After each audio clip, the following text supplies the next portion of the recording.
যে সিসিটিভি ফুটেজটা আপনারা দেখছেন, ওখানে টাকার ব্যাগ নিতে কালো টি শার্ট পরা যে ছেলেটা ছিল সেটা ছিলাম আমি। ওয়েস্টিনের নিচে সাদা সিএফ মোটর বাইকে হেলমেট লাগানো অবস্থায় আমার সাথে কথা বলতেছিলেন একজন উপদেষ্টা। সেই উপদেষ্টা ছিলেন আসিফ মাহমুদ সজীব ভুইয়া। মোহাম্মদপুর থানার মতো একটা ছোট্ট একটা থানার একটা বৈষম্যবিরোধী ছাত্র আন্দোলনের আবার সেই ছেলেপেলে মব ক্রিয়েট করতে গিয়ে ধানমন্ডি থানা ধরা খাইলো, তাদেরকে ছাড়া আনলো কি? আব্দুর রহমান মাসুদের মতো এত বড় ফিগার, এই ইন্টারন্যাশনাল নেতা ওই রকম লোকজনদেরকে ছাড়াইতে থানায় যায় কেন যায়? খোঁজ করেন, চোখের সামনে দেখতে পাচ্ছেন কারা কারা ধনী হয়ে গেছে, কিভাবে রাতারাতি ফকির গুলা কোটিপতি হয়েছে, এটা ওপেন সিক্রেট। এবং এদের এইসব টাকা পয়সা আসছে থেকে এইভাবেই।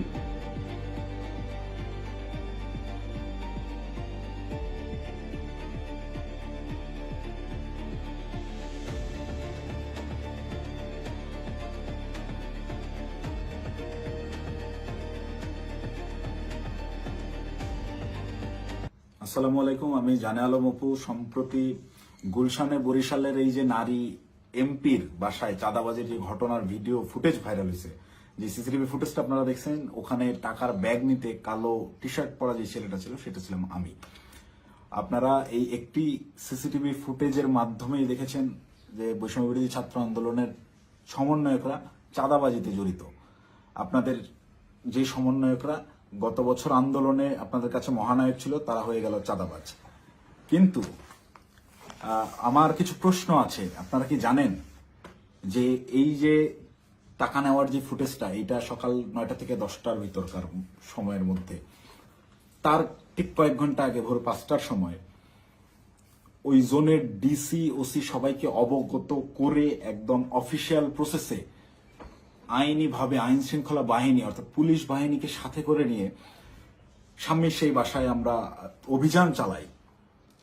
আপনারা কি জানেন সেই অভিযানে যাওয়ার আগে গুলশানেরই কোনো একটা জায়গায় আমার সাথে উপদেষ্টা আসিফ মাহমুদের কথা হয়? কই নিউজ মিডিয়ায় এত কিছু আসলো, এই 2 মিনিটের সিসিটিভি ফুটেজটাই কেন? আগের রাতের গোটা অভিযানের বিষয়টাকে একদম স্রেফ ধামাচাপা দেওয়া হলো কেন? ভোরবেলার সেই পুলিশ সাথে করে নিয়ে যে অভিযান চালানো হয়, ভোর 5টা থেকে 6টা পর্যন্ত টানা 1 ঘন্টা শাম্মী আহমেদের বাসায় অভিযান চলে, আইন শৃঙ্খলা বাহিনী সহ গোটা বাসা তন্ন তন্ন করে খোঁজা হয়, কোথাও শাম্মীকে পাওয়া যায় না। কিন্তু বাসা অভিযান চলাকালীন সময়ে প্রত্যেকটা জায়গায় আমরা বুঝতে পারতেছিলাম এখানে শাম্মী ছিল।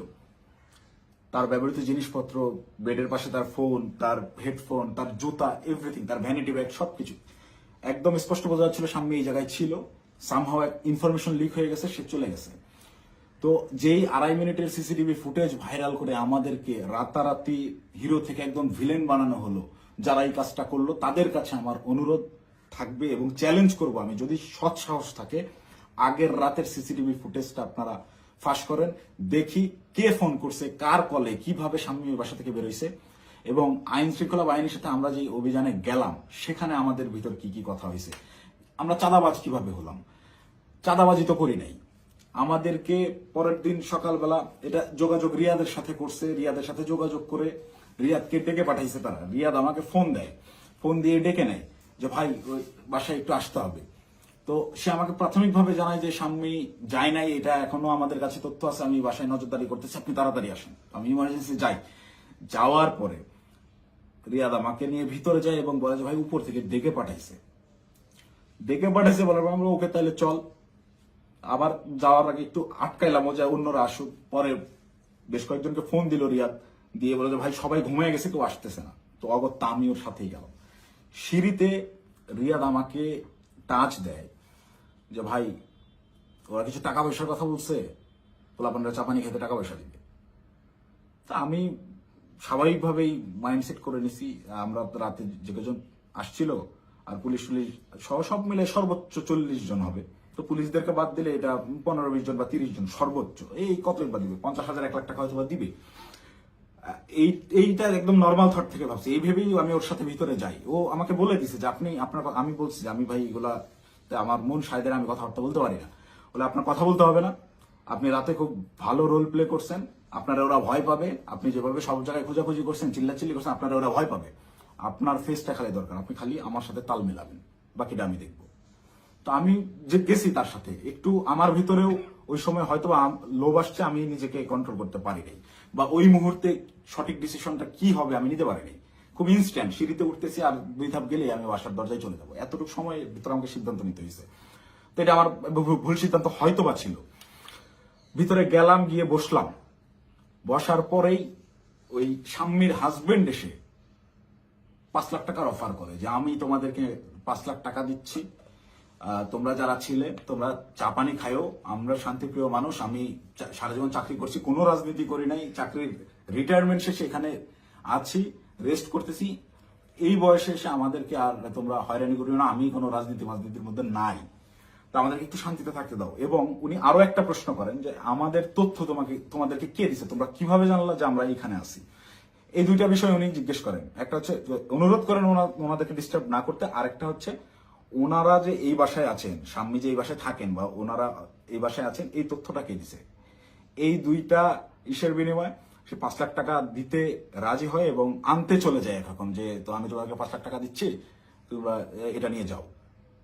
দেন রিয়াদ রেসপন্স যেটা করে, রিপ্লে করে, সেটা শুনে আমি রীতিমতো আকাশ থেকে পড়ছি। ও একরকম ঝাড়ি মেরেই বলে আমি চ্যালেঞ্জ করতেছি, এই আমরা যতক্ষণ ছিলাম গোটা সময়ের ওই প্রায় আমরা 15 থেকে 20 মিনিট ছিলাম, গোটা টাইমের সিসিটিভি ফুটেজ তারা ফাঁস করুক। আমার এই ভিডিও যে সাংবাদিক ভাইরা দেখবেন, আপনারা ওই বিল্ডিং আবার যান, বিবিসির সাংবাদিকরা তো আগের বার বেশ কয়েকটা ফুটেজ বের করছেন সিঁড়ি দিয়ে ওঠা নামার, আপনারা কেন সাউন্ড দেন নাই আমি জানি না। আপনারা এইবার যদি যান গোটা ফুটেজটা ফাঁস করেন, এটা আমার অনুরোধ থাকবে। তাহলে ভাই আমি একটু বাঁচি। আমাকে যেভাবে আপনার এই চাঁদাবাজ হিসেবে পরিচয় করাইলেন, ডেকে নিয়ে ভাই টাকার ব্যাগ হাতে ধরাই দিছে, চাঁদাবাজি করতে যাইনি, জীবনে চাঁদাবাজির কোনো রেকর্ড নেই, খোঁজ নিয়ে দেখেন, গোয়েন্দা লাগান, এভরিথিং। 1 টাকার অবৈধ সম্পদ কোথাও অর্জন করছি কিনা চ্যালেঞ্জ করবো, কেউ বের করতে পারবে না। এবং সর্বোচ্চ চেষ্টা করতেছে বর্তমান এই রাষ্ট্রযন্ত্র, সর্বোচ্চ চেষ্টা করতেছে আমাকে ভিলেন বানানোর। আমার বিরুদ্ধে কোনো এভিডেন্স পাচ্ছে না, এরকম কোনো কাজে আমি কখনোই ছিলাম না, আমাকে ডেকে নিয়ে জাস্ট ইউজ করা হয়েছে। যাই হোক, ওই প্রসঙ্গে আপাতত না যাই, ঘটনায় ফিরি। এখানে রিয়াদ রিপ্লেতে বলল যে কিসের 5 লাখ, 1 কোটির নিচে কথাই হবে না, আপনাদের মানিজ্য সব বাঁচাই দিলাম, আত্মীয় স্বজনের কাছে কালার খাইতে হইল না, জেল খাটতে হইল না, কোনো কিছু করতে হইল না। আমি ভাই রীতিমতো 1 কোটি টাকার কথা শুনে হয়েছি যতটা, তার চাইতেও বেশি হয়েছি। অকপটে বলতেছে যে আপনাদেরকে জেল খাটা লাগলো না, কিছু না, আত্মীয় স্বজনের কাছে মানহানি হলো না, মিডিয়া হইলো না, কোনো কিছু হইল না, এটার বিনিময়ে শুধু 5 লাখ। তখন একরকম মাথা ধরে উঠছে আমার যে এইটা কি তাহলে প্ল্যান ছিল। আমি ওই তখন থেকেই রাতে বিভিন্ন ক্লু পাচ্ছিলাম যে স্বামী বাসায় ছিল, তখন আমার মাথায় খেলে যে এটা কি আসলে প্ল্যান ছিল। তাহলে কি প্ল্যান করে স্বামীকে এরা সেফ এক্সিট দিছে, এবং সেফ এক্সিট দেওয়ার বিনিময়ে এখানে কোটি টাকা নিতে আসছে। মাথায় যখন প্রশ্নটা ঘুরপাক খায়, আমি ওখান থেকে একটু উঠে চলে যাই যে আমি এইসব টাকা পয়সার ডিলিং আমি থাকবো না। তখন আবার আমার মাথায় এইটা খেলে যে আমি তো রিয়াদের সাথে আসছি, রিয়াদ আমার সহযোদ্ধা, সে আমার পূর্ব পরিচিত, তাকে এখানে একা রেখে আমি কিভাবে চলে যাই একটা আওয়ামী লীগের এমপির বাসায়, একে তো গুম করে দিতে পারে বা এর যে কোনো বিপদ হতে পারে। ওর সেফটির কথা চিন্তা করে ওকে আমি একা রেখে চলে গেলে ওর বিপদ হতে পারে, এই চিন্তা করে আমি আবার ব্যাক আসি না। যাই হয় হোক, আমাকে রিয়াদকে নিয়ে যেতে হবে, অ্যাটিনাও রিয়াদকে আমাকে তাড়াতাড়ি এখান থেকে বের করতে হবে। তো ওই ওদের কথা, ওরা বার্গেনিং চালাতেই আছে। ওটা 1 কোটি থেকে 50 লাখে নামে, 50 লাখের থেকে ওই 50-50 করবে, 25 এখন নেবে, 25 করে বিভিন্ন রকম বার্গেনিং করতে থাকে। গোটা সিসিটিভি ফুটেজ দিলেই আপনারা দেখতে পাবেন। তো আমি যত ফাস্ট করা যায় এখান থেকে বের হইতে পারলে পারছি। তো আমি রিয়াদকে বারবার কানে কানে বলতেছি তুই এরকম পাগলামি করিস না, তুই থাম। রিয়াদ আমাকে বারবারই বলে আপনি চুপ থাকেন, দেখেন আমি কি করি, আপনি চুপ থাকেন, আমি দেখেন কি করি। তো আমি সাহস আর পাচ্ছিলাম না। উনি একটা সময় করলেন কি, পাশের রুমে গেলেন, পাশের রুমে গিয়ে কাউকে একটা ফোন দিলেন, সর্বোচ্চ 30 সেকেন্ড বা 1 মিনিট পরে একটা লোক আসলেন, এসে বেল চাপলেন, দরজা খুলতেই বাইরে থেকে একটা টাকার ব্যাগ দিল, টাকার ব্যাগটা নিয়ে গেটটা লাগাই দিলেন। ওই টাকার ব্যাগটা সোজা এনে আমার পাশে উনি রাখলেন, আমার পাশে ছোট একটা টেবিল ছিল, রাখতেই এই পাশ থেকে রিয়াদ আমাকে বলতেছে আপনার তো কাঁধে ব্যাগ আছেই, তাহলে ওটা ব্যাগে ভরে ফেলেন। তো আমি, আমার ব্যাগের ভিতরে খাবার ছিল, আমি সারা রাত ধরে জেগেছিলাম, এখানে অভিযান চালিয়ে বাসায় যাচ্ছিলাম, খাওয়া দাওয়া করিনি, সকালে খাওয়ার জন্য খাবার কিনছি, খাবারটাও খাইতে পারিনি। এই খাবারটা বের করে রেখে টাকাটা ব্যাগে বললাম ভরে, আমি রিয়াদকে বলতেছি চল উঠি। রিয়াদ তখন নতুন আবার কাহিনী শুরু করলো যে না, এই 10 লাখ টাকা নিয়ে যাওয়া যাবে না। সে তখন বিভিন্ন ইনে বিনে আরো টাকা দেন, আপনি টাকা লাগলে ম্যানেজ করেন, সে টাকা ছাড়া উঠবেই না। তাকে একরকম অনুরোধ করে আমি এই জায়গা থেকে তুললি যে ভাই তুই আর ঝামেলা বাড়াইস না, তুই চল, আর তুই যদি বেশি ঝামেলা করিস তাহলে আমি এই টাকার ব্যাগও ফেলাই আমি চলে যাই, তুই একা হ্যান্ডেল করবি। কারণ এখানে টাকা পয়সা এরকম তুই কোটি টাকা নিবি এটা আমাকে বললাম না। এটা যদিও আমি বাইরে এসে বলছি লাস্টের লাইনটা। রিয়াদও দেখি আমি যখন বলছি আমি চলে যাবো তোকে ফেলে, তখন রিয়াদ একটু ভয় পেয়েছে এবং রিয়াদ আমার পিছু পিছু চলে আসে। তো বাইরে আসার পরে রিয়াদ আমার সাথে একরকম প্রচন্ড রাগারাগি শুরু করে যে দেন আপনি কি পাগল নাকি, আপনার জন্য হইলো না, আপনি মাত্র 10 লাখ টাকা নিয়ে চলে আসলেন কেন। আমি ওরে উল্টা ঝাড়ি মারতেছি, বেটা তুই পাগল নাকি, একটা মানুষের বাসায় গিয়ে ওখানে ক্যামেরা আছে, এই আছে, সবকিছু আছে, একটা মানুষের বাসায় মানুষ কি কোটি টাকা ঘরে রাখে, তুই একজন মানুষের বাসায় গিয়ে আন্দাজে বলতেছিস আমাকে 1 কোটি টাকা দিতে হবে। লোক বলতেছে টাকা নাই, তুই বলছিস ম্যানেজ করে এনে দেন। এটা তো পাগলামি ছাড়া কিছুই না, তুই কি অন্ধ হয়ে গেছিস, তোর কি বিবেক বুদ্ধি নাই হয়ে গেছে টাকার লোভে। ভাই ভাই তো আমার 1 কোটির কথাই বলে দিছে। আমি মানে প্রশ্ন যে করব কোন ভাই, এটা প্রশ্ন করার আগে দেখি রিয়াদের চোখ মুখ শুকায় গেছে। মানে সেও আতঙ্কিত, তাকে 1 কোটির কথা বলে দেওয়া হয়েছে। এই 1 কোটি কেন আনা হইলো না, বা আমি যে বাধাগ্রস্ত করছি আমার জন্য সে 1 কোটি আনতে পারলো না, এটার জন্য সে আমার উপরে বিরক্ত এবং সে নিজেও নার্ভাস।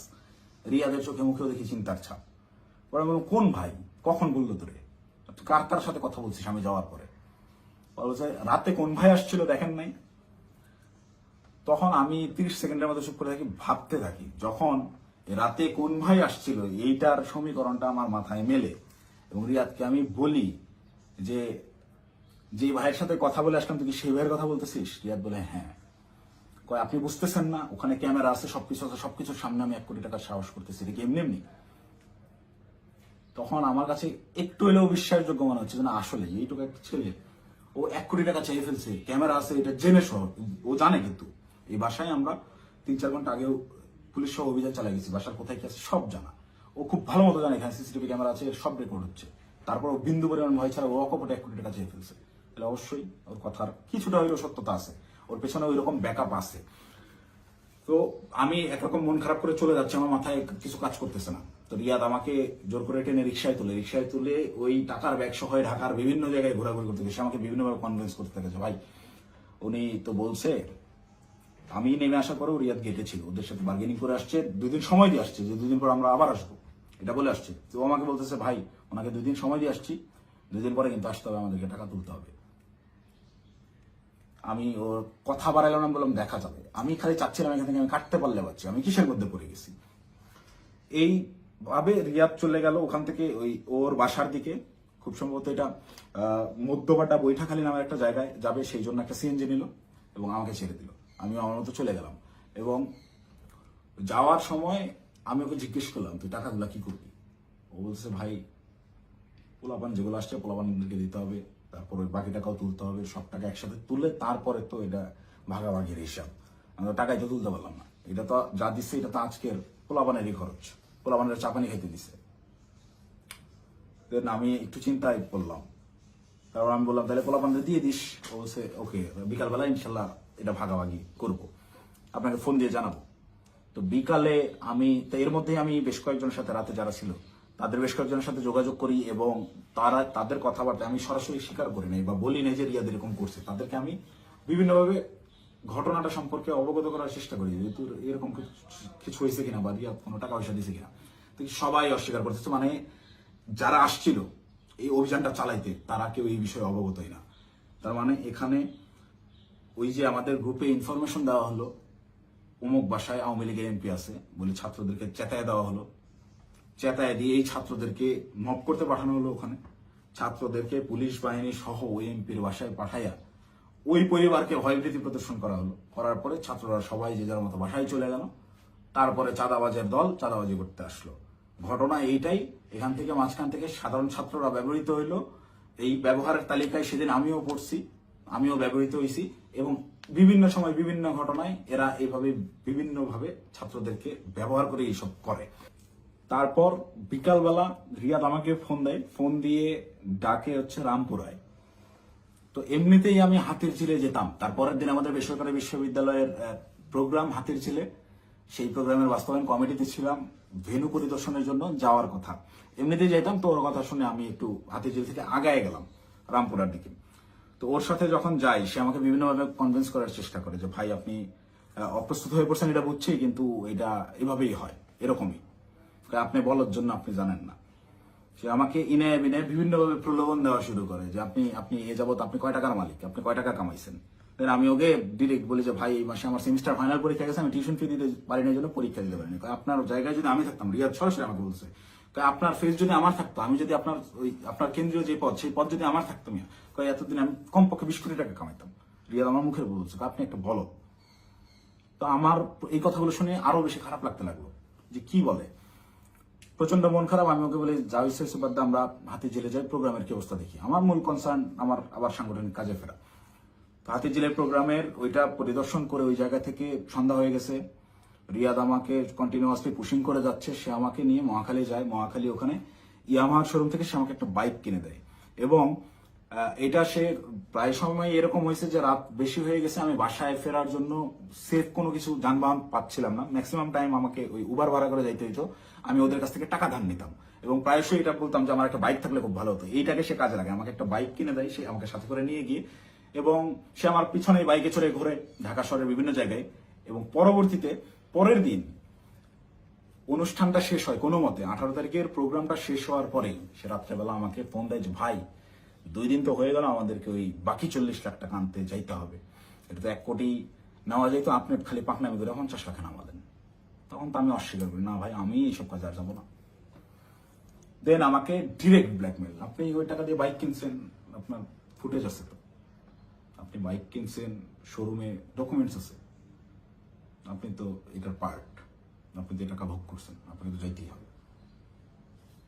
তখন আমার মাথা রীতিমতো কাজ করা বন্ধ করেছে যে আমি তো পুরো ট্র্যাপে ফেসে গেছি। আই হাই, এই বাইকটাই আমি কেন নিলাম, আমার ভোটার আইডি কার্ডটাই ওখানে আমি কেন দিলাম, আর এই হারামজাদার টাকা আমি গেলামই বা কেন? প্রচন্ড রকম আফসোস শুরু হলো আমার, আমি এই কিসের মধ্যে পড়লাম এরকম ভাবতে হবে। সারা রাত আমার ঘুম হয় নাই। আমার ফেসবুকে গেলে এখনো ওই দিন আমার দেওয়া যে স্ট্যাটাসটা, আমি প্রচন্ড মেন্টাল ট্রমায় আছি।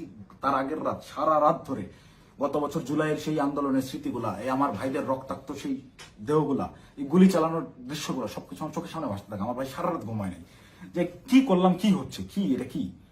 মানে আমি পরের দিন সকালে এটা পোস্টও করছি যে আমি প্রচন্ড মেন্টাল ট্রমায় আছি, জুলাইয়ের ওই স্মৃতিগুলো আমার মাথা থেকে যাচ্ছে না, আমার চোখের সামনে ভাসতেছে, আমি ঘুমাইতে পারতেছি না, নিজেকে অসহায় লাগতেছে, এই ধরনের একটা পোস্ট করছিলাম। এবং এটা তখন আমার বাস্তব ফিলিংস ছিল। আর উপরে এর আবার রিয়াদের ফোন আসেই, কখন বেরোবেন, কখন আসতেছেন, এই এরকম করতে করতে সন্ধ্যাবেলা আমি বাংলা মোটর অফিসে গেলাম। সেখানে একটা প্রেস ব্রিফিং করা হয় 18 তারিখের প্রোগ্রামে, বেশ কিছু প্রবলেম ছিল সেগুলো নিয়ে। প্রেস ব্রিফিং শেষে রিয়াদ আমাকে বলে উপরে ওয়াটারফল রেস্টুরেন্টে গিয়ে আপনি বসেন, আপনার সাথে কথা আছে। আমি ওয়াটারফল রেস্টুরেন্টে গিয়ে বসি। রিয়াদ সমস্ত ছেলেপেলেকে নিচে নিয়ে গিয়ে চা খাওয়াইয়ে পাঠিয়ে দিছে। পাঠিয়ে দিয়ে সে ওয়াটারফলে আসে এবং আমাকে বলে যে সোজা সাপটা এখন যাইতে হবে, গিয়ে টাকাটা নিয়ে আসতে হবে। আমাকে 2 দিন সময় দেওয়া হয়েছে, 2 দিন পার হয়ে গেছে, আর কোনোভাবে কালক্ষেপণ করা যাবে না, প্রচুর চাপ আসতেছে, আপনি চলেন।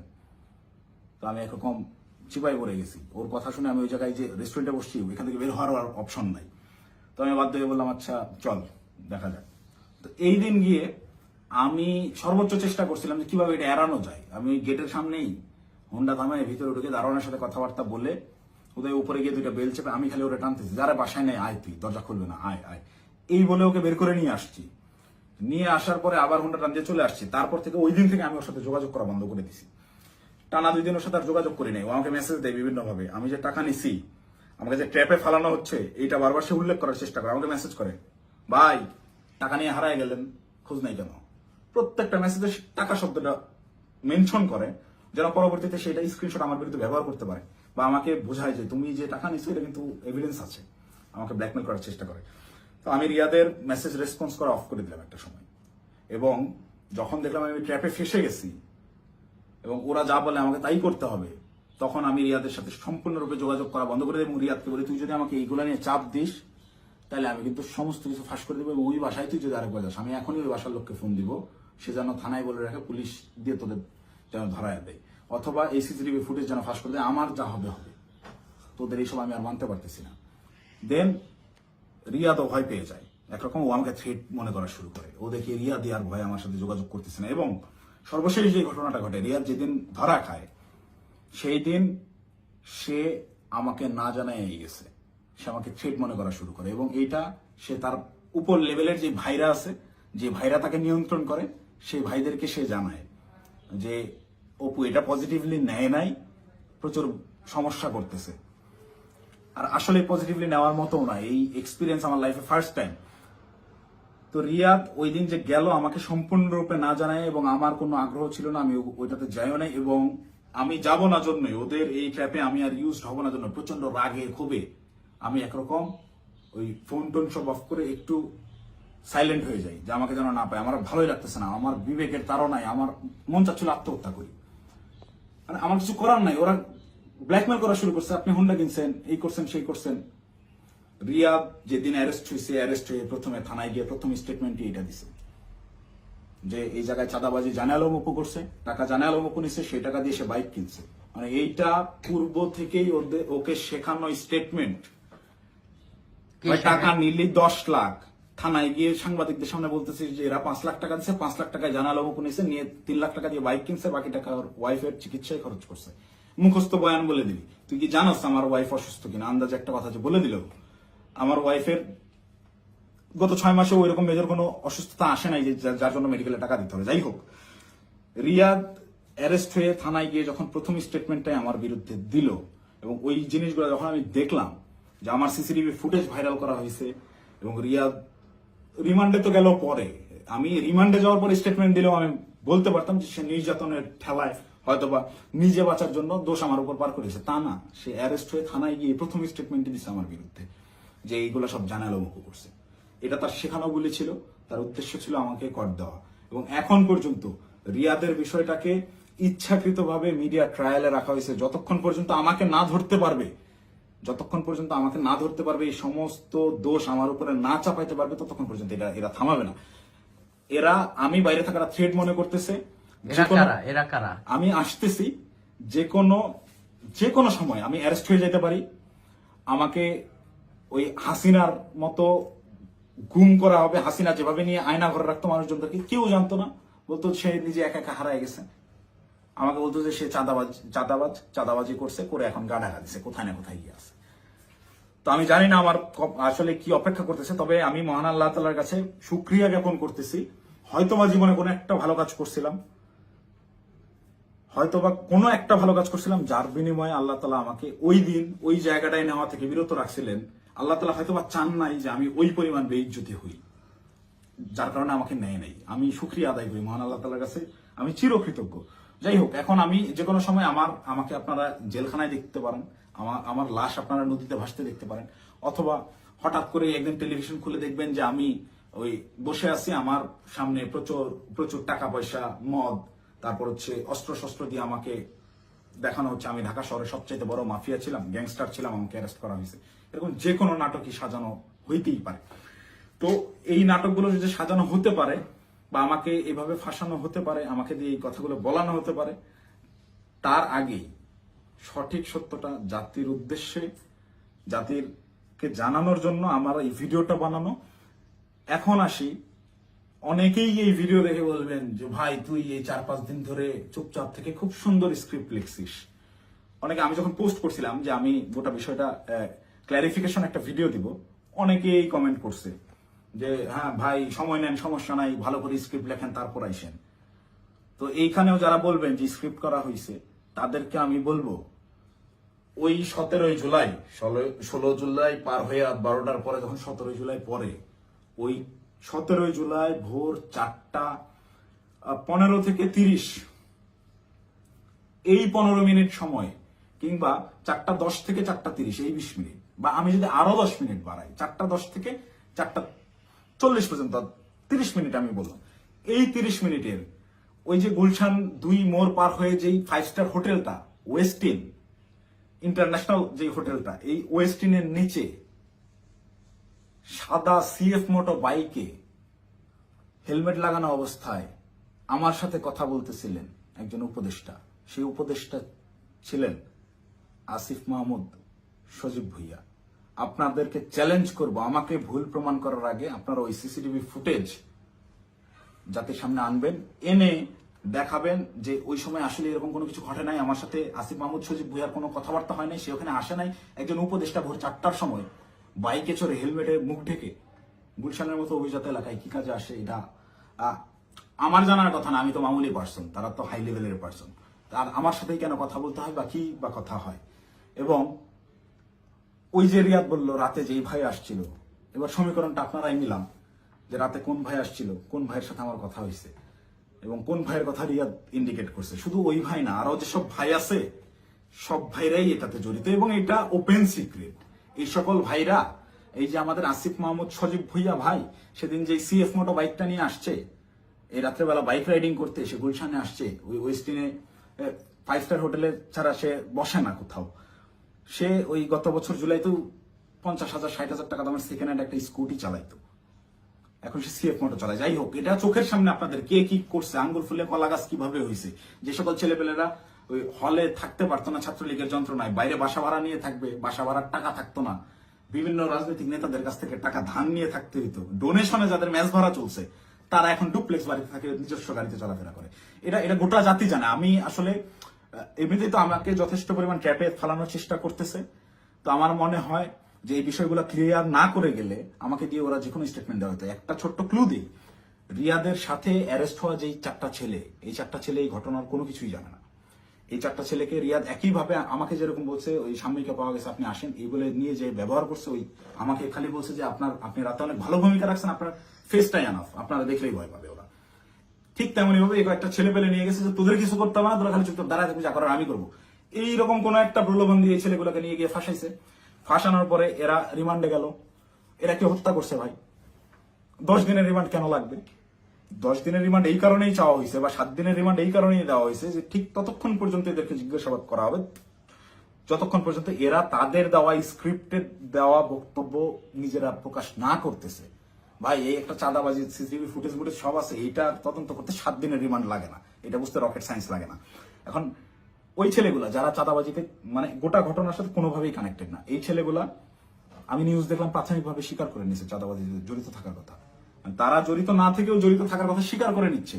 মানে এদের উপরে কি পরিমাণ চাপ আসছে হিসাব করে দেখেন, আপনারা ভেবে দেখেন। তো আমার মাথায় এইটাই ঘুরতেছে যে আমাকে ধরার পরে আমাকে কি পরিমাণ চাপ প্রয়োগ করবে, আমাকে কি না কি বলাবে। তো এইসব কি না কি বলে ওদের ওইসব প্যাচের মধ্যে আমি আর নাই। আমি সত্যটা বলে গেলাম, এখন যদি আমাকে গুম করে, আমাকে খুন করে, যাই করুক, আমি ভিডিওতে যা বলে গেলাম এটা শতভাগ সত্য, আমি দায়িত্ব নিয়ে বলতেছি।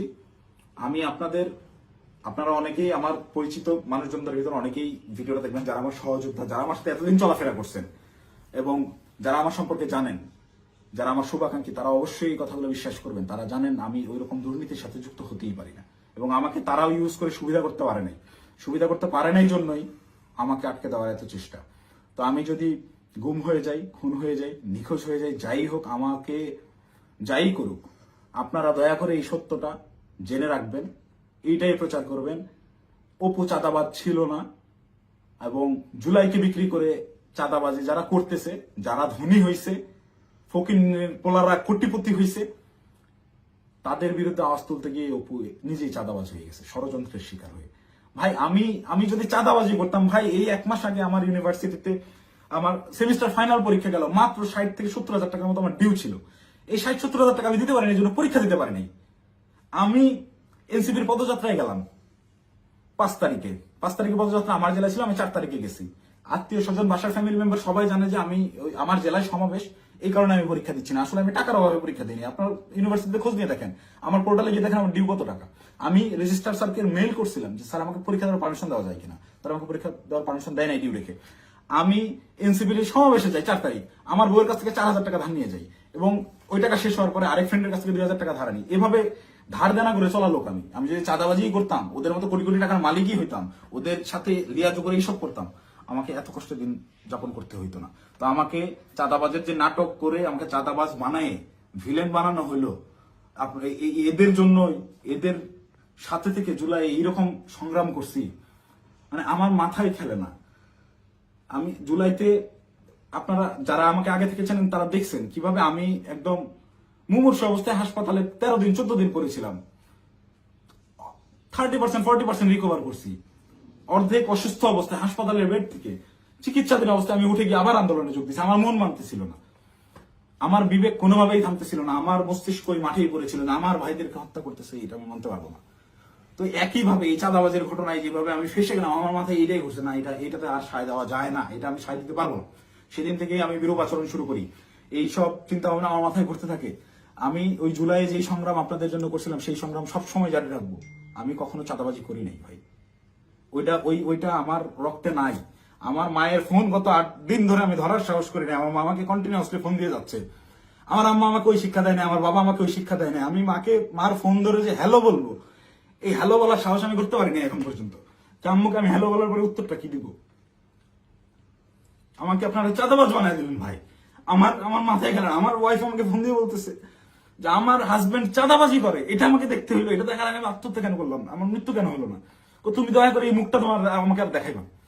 আমি আমার ওয়াইফের ফোন এখন পর্যন্ত আর ধরার সাহস করি না। ওই যে ফোনটা কাটছি, মানে আমার জীবনটাকে এইভাবে কি যেই লোকজন আমাকে নিয়ে গর্ব করতো, আমার যেসব আত্মীয় স্বজন ভাই ব্রাদার যারাই ছিল, যারা গর্ব করতো আমাকে দিয়ে, তারা দেখে আমাকে নিয়ে উল্টাপাল্টা লিখতেছে ফেসবুকে। যে সকল লোকজন বিভিন্ন রকম কাগজপত্র, অমুকের মামা, তমুকের খালা, অমুকের বউ, এরে ট্রান্সফার, ওরে প্রমোশন, আমার বাসায় বা কমপক্ষে 100 জন বিশেষ ক্যাডারের সিভি বইরা আছে, যারা আমার পিছে পিছে ঘুরছে, এই কাজ করে দেবো, ওই কাজ করে দেবো। এইসব লোকজন কোটি কোটি টাকার অফার, এগুলো কাজ আমি করি নাই জীবনে, করে সচিবালয় গিয়ে তদবির করি নাই। এদের কোনো প্রবলেম না। আমার এগুলো আমি বলে রেখে যান, দেখা যাবে হোয়াটসঅ্যাপে মেসেজ ভাই দেখতেছি, পরের দিন থেকে আমি ইগনোর করি রীতিমতো। আমাকে কোনো প্রলোভনে এরা কেউই ফেলতে পারেনি। কিন্তু আপনাকে মানে চাঁদাবাজ আপনাকে বানাবে কেন? চাঁদাবাজ বানাবে কেন? এই যে আমাকে ঘটনাটাই সিস্টেমেটিক্যালি রিয়াদ আমাকে ইনভলভ করে ফেললো। রিয়াদ তো আর জানতো না যে আমি এইভাবে রিয়াক্ট করে ফেলবো। রিয়াদ এটা কন্টিনিউয়াসলি করে। রিয়াদের বিরুদ্ধে প্রচুর অভিযোগ। ওর পেছনে শুধু ওর ওই মাঝরাতের ওই ভাই না, আরো অনেক ভাই জড়িত। ওকে অনেক ভাই শেল্টার দেয়। সেসব ভাইদের সাথে রিয়াদের কত ঘনিষ্ঠ সম্পর্ক, তার ছবি আপনারা দেখছেন। একটা কোলে নিয়ে ছবি তুলে, একটা ঘাড়ে নিয়ে ছবি তুলে। এটা এমনি এমনি না। আমি একজনকে চিনি না, তাকে আমি ঘাড়ে হাত দিয়ে ছবি তুলবো না, নর্মালি পাশে দাঁড়ায় ছবি তুলবো। হ্যাঁ, ব্যাপার আছে অনেক। ছবি তোলার ধরন, কথাবার্তার ধরন, আই কন্ট্যাক্ট, ওইগুলো দেখলে বোঝা যায় কার সাথে কিরকম সম্পর্ক। ফাইনালি এই যে আটকের যে নাটকটা, ভাই দেশে কত কি হয়ে যাচ্ছে। এই সামান্য 10 লাখ টাকার জন্য এত বড় নাটক, এই 4 দিন 5 দিন ধরে মিডিয়ায় এই আর এই, এটা এমনি এমনি না ভাই। এখানে পেছনে রাঘব বোয়ালদেরকে ঢাকার জন্য এই চুনোপুটিদেরকে বলির পাঠা বানানো হয়েছে। এদেরকে আমি হলপ করে বলতে পারি, আমি যতদিন অ্যারেস্ট না হচ্ছি, এই ঘটনায় আমার উপর দোষ চাপানো না হবে, ততক্ষণ পর্যন্ত মিডিয়ার ট্রায়াল থামবে না। যদি আমি এই ভিডিওটা না দিতাম, আমাকে ধরে নিয়ে ভিলেন হিসাবে বানাই দিয়ে গোটা ঘটনা ধামাচাপা দিয়ে দিত। বাট সামহাউ আল্লাহ চাইছেন আমি ওই দিন ওখানে যাই নাই। এবং আমি না যাওয়ার কারণটাও এই সত্যটা জেনে যাওয়া। আমি যখন এই সত্যটা জানছি, তখন থেকেই আমার বিবেকের তাড়নায় আমি একরকম আমার মাথা পাগল হয়ে গেছিল। একবার আমার আত্মহত্যার সিদ্ধান্ত নিচ্ছিলাম, একবার কি করবো ভেবে পাচ্ছিলাম যে আমি কোথায় এসে পড়লাম। এখন আপনি এরা আমাদেরকে দিয়ে, এরা আমাদের ছাত্রদেরকে ইউজ করে এইভাবে মব ক্রিয়েট করে চাঁদাবাজি করতেছে। আরে ভাই, এই ছাত্রদের রক্তের উপরে দ্বারা এরা উপদেষ্টা হয়েছে। মানে নর্মাল থিঙ্কিং করেন। আপনি যখন এটা ভাববেন, আপনি ওই দিনগুলো যখন স্মরণ করবেন, আপনার চোখের সামনে একজন গুলি গেছে, রাস্তায় রক্ত পড়ে আছে, রক্তটা আপনার চোখের সামনে ভাসতেছে। এই রক্তের উপর দাঁড়ায় থাকা একজন লোক যখন এই রক্ত যারা ঝরাইছে সেই সকল ছাত্রদেরকেই আবারও ইউজ করে স্বার্থ হাসিল করতেছে। আমি তো মিথ্যা কথা বলতেছি না। খোঁজ করেন, চোখের সামনে দেখতে পাচ্ছেন কারা কারা ধনী হয়ে গেছে, কিভাবে রাতারাতি ফকির নির্বলা কোটিপতি হয়েছে। এটা ওপেন সিক্রেট। এবং এদের এইসব টাকা পয়সা আসছে থেকে এইভাবেই প্রত্যেকটা গ্রুপ। এই যে মোহাম্মদপুর থানায় আহ্বায়কে গ্রেফতার হইল, মোহাম্মদপুর থানার মতো একটা ছোট্ট একটা থানার একটা বৈষম্যবিরোধী ছাত্র আন্দোলনের আহ্বায়ক, যে ভোলা থেকে উঠে আসছে একটা ছেলে, সবাই মাত্র পলিটেকনিক পাশ করে আসছে, অনার্সে ভর্তি হয়েছে, বিএসসি করতে ভর্তি হয়েছে। এই ছেলে ঢাকা ইউনিভার্সিটিতে পড়ুয়া স্টুডেন্টের কাছে 1 কোটি টাকা চাঁদা চাচ্ছে। আর সেই ছেলে পেলে মব ক্রিয়েট করতে গিয়ে ধানমন্ডি থানা ধরা খাইলো, তাদেরকে ছাড়া আনলো কে? আব্দুল হান্নান মাসুদের মতো এত বড় ফিগার। আব্দুল হান্নান মাসুদ তো এখন ইন্টারন্যাশনাল নেতা হয়ে গেছে। সে একটা সেদিন একটু ইসে দেখলাম, সে বলছে আমাকে দেশের সবাই চিনে, ইন্টারন্যাশনাল নেতারাও চিনে। সে ইন্টারন্যাশনাল নেতা হয়ে গেছে। তো এই ইন্টারন্যাশনাল নেতা ওই রকম লোকজনদেরকে ছাড়াইতে থানায় যায়। কেন যায়? ওই রাব্বি নাম ছিল ছেলেটার, মোহাম্মদপুরের রাব্বি। ওই রাব্বি যদি কট খায় ওই জায়গায়, আব্দুল হান্নান মাসুদের নামটা ফ্ল্যাশ হয়ে যায়। আব্দুল হান্নান মাসুদকে, ওই রাব্বিকে সেভ করতেই হবে, কিচ্ছু করার নাই। সে মিডিয়ার সামনে ওই জায়গায় তোপের মুখে পড়ছে হান্নান মাসুদ, তাও রাব্বিকে ছেড়ে আসে নাই। পুলিশের সাথে নেগোসিয়েশন করে নিয়েই আসছে রাব্বিকে তারা ছাড়বে না। কিন্তু এই ঘটনাটাই আমি তো ধরা ছোঁয়ার বাইরে ছিলাম। রিয়াদকে তারা সেট দিলেও আমি তো বাইরে ছিলাম, যে কোনো মুহূর্তে ফাঁস করতে পারি। এই ভয়ের জায়গা থেকে রিয়াদকেও আর বাঁচায় নাই যে দুইটাকেই আটকাতে হবে। আমাকে ধরার জন্য সর্বোচ্চ চেষ্টা করতেছে। আমি কতক্ষণ বাইরে থাকবো, কতক্ষণ টিকে থাকবো আমি জানি না। যে কোনো সময় আমার যে কোনো কিছু হয়ে যেতে পারে। তো আমি গোটা জাতির কাছে সত্যটা বলে গেলাম, এবং সেই দিন সিদ্ধান্তহীনতায় হোক কিংবা লোভের বশবর্তী হয়ে হোক, আমি যে ভুল কাজটা করে ফেলছি, রিয়াদের প্ররোচনায় করে ওই জায়গায় বাসায় ওনাদের দেওয়া ওই টাকাটা হাতে নিয়েছি, এইটার জন্য আমি গোটা দেশবাসীর কাছে ক্ষমা প্রার্থী, এবং আমি আমার দোষ স্বীকার করে নিচ্ছি। এবং আমি প্রচলিত আইন অনুযায়ী, যেহেতু আমার নামে মামলা হয়েছে, আমি বিচার ফেস করতে রাজি আছি।